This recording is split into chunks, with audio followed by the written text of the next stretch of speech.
विधानसभा चुनाव खत्म होने के साथ ही पश्चिम बंगाल में सियासी गर्मी अपने चरम पर है। एग्जिट पोल के नतीजे आने के बाद से टीएमसी और बीजेपी कार्यकर्ताओं के बीच झड़प की घटनाएं सामने आई और एक्टिव हो गई ममता बनर्जी।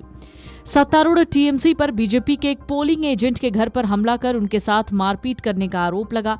अब टीएमसी ने ईवीएम में छेड़छाड़ का आरोप लगाया। पार्टी नेताओं और कार्यकर्ताओं ने धरना शुरू कर दिया था। चुनावी राज्य पश्चिम बंगाल, भारी पॉलिटिकल ड्रामा यहां शुरू हो गया। टीएमसी ने सोशल मीडिया पर एक वीडियो जारी करते हुए स्ट्रांग रूम में पोस्टल बैलेट के साथ छेड़छाड़ करने का आरोप लगाया। इसके बाद हुआ बवाल। बीजेपी और चुनाव आयोग ने टीएमसी के द्वारा पोस्ट किए गए वीडियो को खारिज कर दिया। मामला तूल पकड़ने के बाद चुनाव आयोग ने देर शाम को प्रेस कॉन्फ्रेंस करने का फैसला किया। अपनी प्रेस कॉन्फ्रेंस में पश्चिम बंगाल के राज्य चुनाव आयोग के सीईओ मनोज अग्रवाल ने तृणमूल कांग्रेस द्वारा लगाए गए आरोपों को नकार दिया।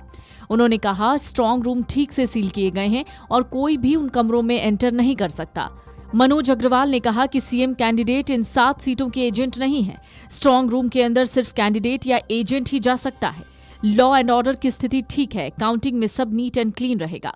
पश्चिम बंगाल इलेक्शन कमीशन की प्रेस कॉन्फ्रेंस के दौरान उत्तर कोलकाता के डीओ स्मिता पांडे ने कहा, बैलेट पेपर बारासात ले जाए जाएंगे। अधिकारी बैलेट कॉरिडोर का निरीक्षण कर रहे थे। बैलेट्स की छटनी की जा रही थी। हमारी प्रक्रियाएं पारदर्शी हैं। हमने पहले ही सभी पार्टियों को सूचित कर दिया था। सभी ईवीएम्स सुरक्षित हैं।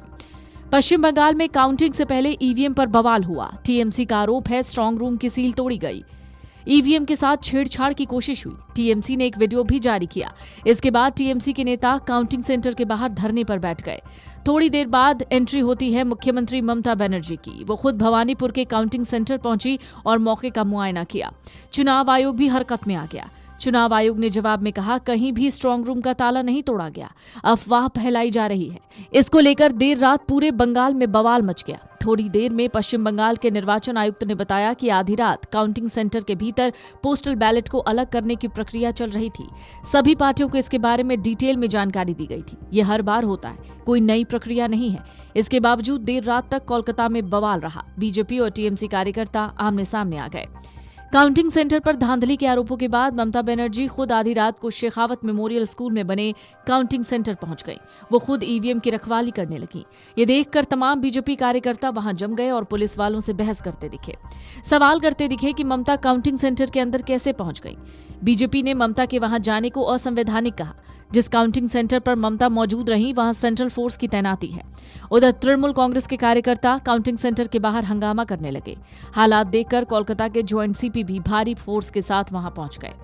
दूसरी ओर कोलकाता हाई कोर्ट ने काउंटिंग को लेकर टीएमसी की मांगों को खारिज कर दिया। कोर्ट ने सेंट्रल गवर्नमेंट पीएसयू कर्मचारियों को काउंटिंग सुपरवाइजर असिस्टेंट बनाने के फैसले की वैधता को बरकरार रखा। रिट याचिका खारिज कर दी गई। कोर्ट के फैसले के मुताबिक काउंटिंग प्रोसेस में कोई दखल नहीं। ऐसी नियुक्ति ईसीआई के अधिकार क्षेत्र में है और गैर कानूनी नहीं है। हैंडबुक के नियम सिर्फ राज्य कर्मचारियों के चयन को सीमित नहीं करते। माइक्रो ऑब्जर्वर एजेंट, सीसीटीवी वगैरह की मौजूदगी पारदर्शिता सुनिश्चित करती है, जिससे आरोप अटकलें बन जाते हैं। इन सब के बीच बंगाल में इस वक्त ईवीएम को लेकर बवाल मच रहा है। इस बीच चुनाव आयोग का ये कहना है कि ईवीएम बिल्कुल सुरक्षित है, किसी भी तरह की कोई गड़बड़ी नहीं हुई और स्ट्रांग रूम सील है। Video desk amarujala.com। अगर आप ये वीडियो YouTube पर देख रहे हैं तो हमारे चैनल को सब्सक्राइब कर बेल आइकन दबाएं और Facebook पर देख रहे हैं तो हमारे पेज को लाइक करें। अगर आप ये वीडियो YouTube पर देख रहे हैं तो हमारे चैनल को सब्सक्राइब कर बेल आइकन दबाएं और Facebook पर देख रहे हैं तो हमारे पेज को लाइक करें।